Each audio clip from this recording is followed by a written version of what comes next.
Can zakah be given to charity organizations, and will it be deemed paid off even though they distribute in their own time and country? So if I paid to this group. Zakah, which zakah are we talking about? Zakat-ul-Fitr, ikhwani, when you give it, okay, or the zakah, you have to give it to not a trustworthy, no.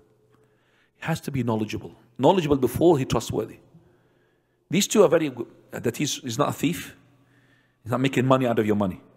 Number two, he is knowledgeable. So if these people, they're setting, for example, a fund or a website where they're saying we want to build, let's say, a masjid.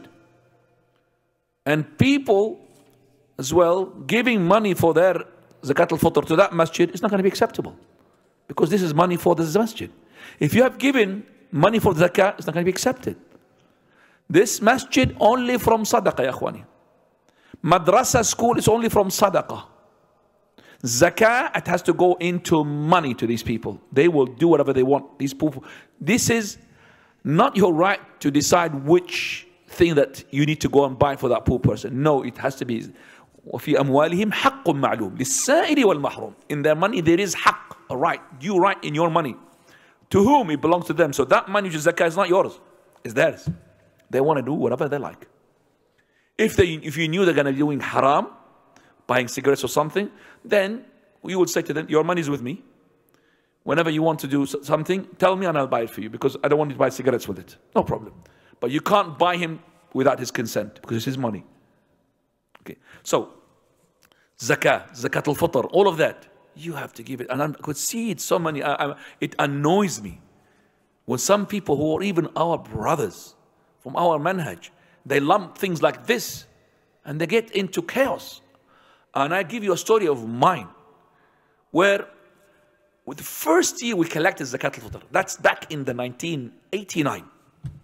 Zakat-ul-Fitr, first thing. And I was really enthusiastic to collect Zakat-ul-Fitr, alhamdulillah. So we started to collect now Zakat-ul-Fitr, and it was at the time we collected 1 dinar. 1 dinar is 75 pence at that time from each person. Okay? So, and that 1 dinar is enough to buy 3 kilos of rice. Okay, 3 kilos at that time. 3 kilos of rice. So we collected. So when we got the money, we said, okay, we got mashallah. So let's just now buy other stuff instead of rice. So we started with the dinar buying tuna. We're buying, for example, jubna, which is expensive, dates, which is more expensive.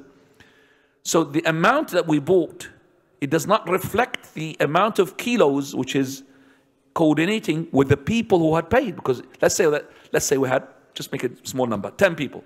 10 people, that means 10 sa'as. 10 sa'as, it means, let's say if it's each sa' 3 kilos, just for the sake of numbers, 30 kilos. So we give 30 kilos. So instead of buying 30 kilos, we bought, like say for example, 20 kilos, because we bought more expensive item. And this is for thousands of people. At the beginning we had about 3,000 people or something. And one student of knowledge came to us. He said, what are you doing? So, you know, and we make it, mashallah, kharita was like a sack, yeah. And we got a package for them. What are you doing?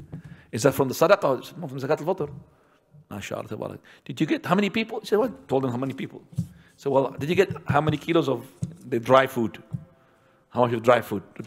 I mean, put aside what you bought from the olive oil, or the cooking oil and all of that, and the ghee. Semolinas and... Allah al-Musta'an. It was half of the people, half kilos.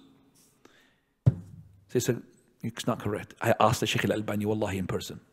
Rahmatullah alayhi. And the Shaykh al-Albani, rahmatullah alayhi, said to us, you have to compensate now. So we had to put from our own pocket and go and buy wheat, because it was the cheapest. Doesn't matter, as long as we get the kilos. So we bought wheat. And each sack of wheat was at that time not that much money. 10 pounds. Sack of wheat was 50 kilos. 50 kilos of wheat. So we bought about maybe, I don't know. So we covered.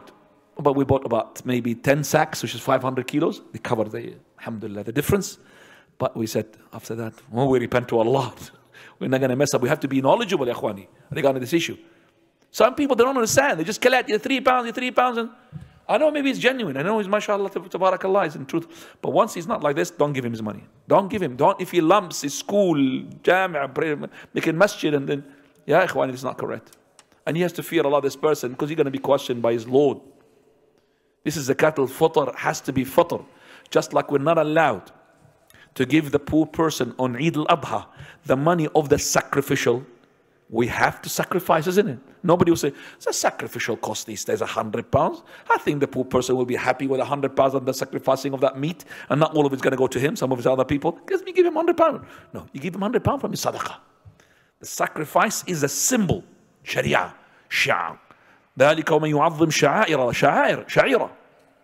Same thing with making or bringing out Zakat-ul-Fitr into food. This is sha'ira. Naam. So that question has a bit where, say, I paid this group and my nisab is now matured. Yeah. So they sometimes would be paid. Because can zakah be given to charity organization, and will it be deemed paid off even though they may distribute it in their own convenience time of country? Yeah. Well, once you give this zakah to them, you have to tell them that this is my zakah is due now, and they have to give it out. These people, they don't give it out, they are sinned. And they're going to keep it in their banks and all of that. You can't keep, for example, the money of the orphans or the money of the zakah into your bank account of charity for years, and you don't give it when there are people who are in need. Haram, ya akhi. Why do you collect it then? Why do you collect it? Why do you aid these banks to get riba out of this? No, they have to. But as in their convenience, yeah, they could, for example, give a person on the zakah who is, let's say that he's poor, and the person who is, for example, is in debt and loans. It's up to them.